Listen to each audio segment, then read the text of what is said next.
నేను ఇంతకుముందు ఒక వీడియోలో కూడా చెప్పుకున్నాను, టైలరింగ్ నేర్చుకోవడం వల్ల చాలా బెనిఫిట్స్ ఉంటాయి. ఏం లేదండి, ఈ శారీ 1500 వేరే షాప్లో.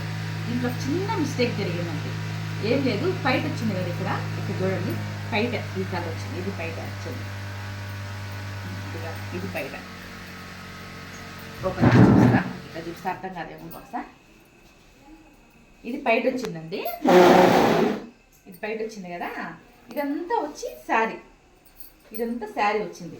దీంట్లో మిస్టేక్ ఏంటంటే ఇక్కడ కూడా మనకు ప్లెయిన్ వచ్చేసింది, కానీ ఇక్కడ మిస్టేక్ ఈ పైట కలర్ వచ్చింది కదా, ఇక్కడ వదిలేసి ఇక్కడ కొంచెం ఇంకా కొంచెం ఎక్కువ ఈ పీస్ ఉంది కదా, ఇది వచ్చి ఒక 1/4 మీటర్కి ఇచ్చేసాడండి.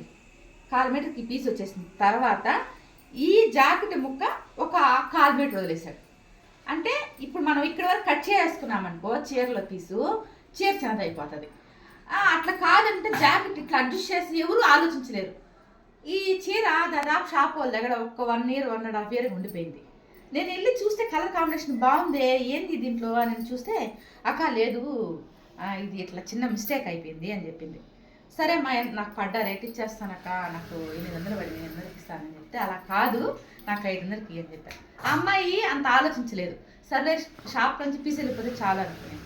నేను దీన్ని ఏం చేశాను, ఈ కలర్ వచ్చిన పీస్ని ఇది ముందే షార్ట్ చేస్తే బాగుంది అనిపిస్తుంది. ఏందో అన్నీ తర్వాత గుర్తొస్తున్నాయి పొరలు. ఈ షార్ట్ చేసిన పీస్ని, ఈ శారీల పీస్ని హ్యాండ్కి వేసాను.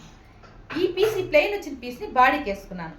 ఈ ప్లెయిన్ వచ్చిన పీస్ ఇంకా ఉంది కదా, ఆ పీస్ ఏం చేశాను తెలుసా, ఇక్కడ కట్టుగొంగులో చీర చిన్నది కాకుండా జాయింట్ చేసుకున్నాను. ఇద్దండి కొంచెం, ఈ కొంచెం అయినా నాకు అడ్జస్ట్ అయిపోయింది. చీర కరెక్ట్గా సరిపోయింది. మామూలుగా నాకు ఎంత కావాలో చీర అంత వచ్చేసింది. ఇప్పుడు ఈ పీస్ వచ్చింది, ఇక్కడ మనకు హ్యాండ్ రావాలి ఖచ్చితంగా. చీరలు అంచు వచ్చింది కదా, బ్లౌజ్లో కూడా హ్యాండ్కి పీస్ రావాలి. దానికి మళ్ళీ తీసి అతికేసి అతుకు కనబడుకుంటే ఏం చేయాలా, పైపింగ్ వేసేసాను. ఈ పైపింగ్ వేయడం వల్ల హైలైట్ అయ్యింది. ఖచ్చితంగా పైపింగు నీకు బాగా ఇది కనిపిస్తుంది, ఏదైనా మనం డిజైన్ చేసినట్టు అనిపిస్తుంది.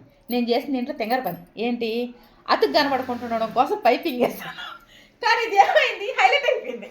ఎంత హైలైట్ అయిందో చూడండి, చాలా మంచిగా అనిపించింది నాకు కుట్టిన తర్వాత. నిజంగా కుట్టేటప్పుడు కూడా ఓకేలే, ఈ జాయింట్ కనపడకుండా కుట్టేటప్పుడు ఆలోచన వచ్చింది, జాయింట్ కనపడకుండా పైపింగ్ వేద్దాంలే, ఏదో అడ్జస్ట్ చేసేసాను. కానీ కట్టుకున్న తర్వాత చాలా హైలైట్ అయింది. ఇంకోసారి ఈ శారీ కట్టుకొని షార్ట్ చేసినప్పుడు తెలుస్తుంది కదా, చాలా బాగా అనిపిస్తుంది కదా. ఈ బాడీని హైలైట్ చేసినట్టు సేమ్ కలర్ పైపింగ్ వేయడం వల్ల ఎలా ఉందో చెప్పండి. మళ్ళీ ఇంకో చీర గురించి కూడా చెప్తాను.